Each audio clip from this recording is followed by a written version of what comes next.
Bombyx Center for Arts and Equity is a venue for multicultural events and performances that is inside a historic church building in Florence, Massachusetts. Not only a space for enjoyment of world music, jazz, and international cultural representation through arts, the building is home of the Florence Congregational Church as well as the Reformed synagogue Beit Ahavah. Also, it has a preschool, an art gallery, and a kitchen.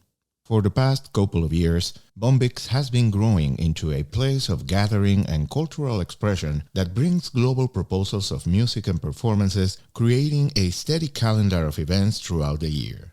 On May 11th, Northampton Fire Chief ordered the Bombyx Center for the Arts and Equity to cease all its indoor music events until an automatic sprinkler system is installed in the center sanctuary, where concerts are held.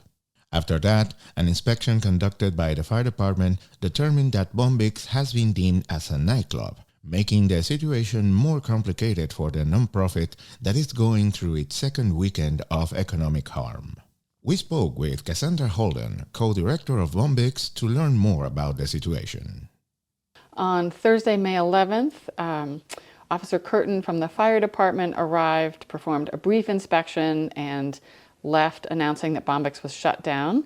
We canceled Collider Fest, which was scheduled for the weekend of May 12th and 13th. That event impacted not just us, but all of our partners. We had scheduled a record fair, we had a food pop-up, we were in partnership with the studios down at 221 Pine Street. They had scheduled an open studios event, scavenger hunt, art performance piece, and other activities. Everyone involved in Collider Fest suffered economic harm that weekend. We reached out to the city, specifically the fire department, to get more clarity, to understand if our two resident congregations were able to function, to understand if our daycare was able to function.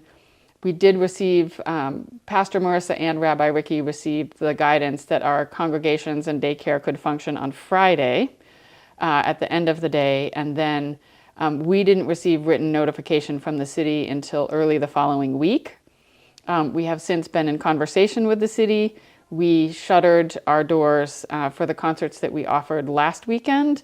So Valley Classical Concerts relocated their performance to St. John's Episcopal Church, and then we moved the Simmel performance down to Gateway City Arts in Holyoke.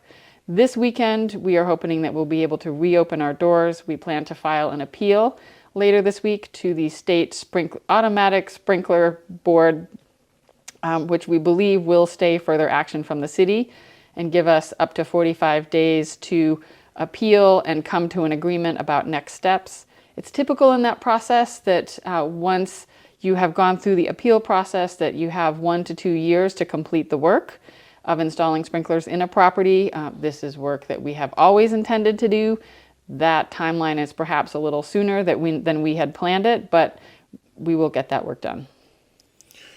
Particularly thinking on the impact this is creating for the organization and this building, because it's not only the venue for these events that Bombyx is presenting with music and arts and culture, but also the congregations that are still active in this same building, and how this system and this structure that is unique, quite unique, and actually something that should be the model for many other communities to follow, being right now in this big risk because of this situation that is more like administrative and even the language that is utilized in order to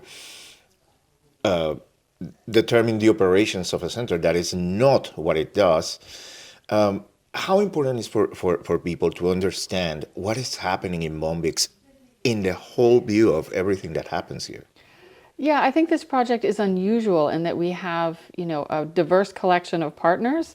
We are home to 2 faith communities. We are home to a daycare. We offer a broad spectrum of arts and culture programming, of which music is a part. But we also have lectures, conferences, art exhibitions, talks, gatherings that are both spiritual and secular. It is our diverse mix of programming that has allowed us to secure local, national, state funding to complete the work on the building, but also to support the ongoing work that all of these artists are doing. If you subtract one slice of that mixture, the whole becomes less interesting. We all support each other. The children in the preschool might come and witness a sound check. They might engage with an artist who's exhibiting in our Peacock room and do a small workshop together. There are certainly times when we have partnered with both Beit Ahavah, the Reform Synagogue, and the Florence Congregational Church to present artists whose work has a spiritual dimension, but also appeals to the broader public. We have worked with incredible organizations like Trans Health and ILI to hold fundraisers here. The connection to this property and its historic legacy is important to those organizations and amplifies their work. We're also developing joint programming with our partners. So again, it's this ongoing mix that's vibrant and unusual and supports the entire ecosystem. So at this point, while the appeal is going to be presented and then the timing that will take for all that process to go through, how can the public continue supporting Bombyx, especially knowing exactly what are the actions that will make a positive impact and to avoid any reactions based on the sudden news of not being able to attend, not events going on, but to avoid possible unnecessary reactions based on potential misinformation? Thank you for asking that question. We're learning a lot in this process. We are learning, based on the advice from our lawyers, what our best next steps are. We are in conversation with city officials to articulate a process forward that will enable us to reopen our doors and continue our programming, while at the same time completing the fire safety and other code-mandated updates that need to happen in the building. We'll be sharing with our supporters and our broader audience what our next steps are, and at that time we will ask for specific support.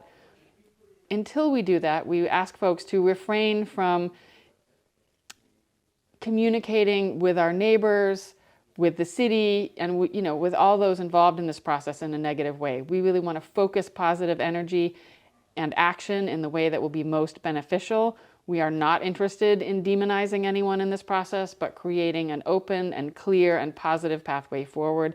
And as soon as we know how best people can support that, we will let you know. I guess what I would say to our community at large is that we are so deeply grateful for your support. We are not giving up. We are not closing our doors. We will come back. This process may take a little bit longer than we all hope. It is certainly uncomfortable for us, and we understand that it's uncomfortable for you. But as I said, we will bounce back. We are resilient, we are strong, and you'll be here before you know it. For Holyoke Media, I'm Johan Rashi Vega.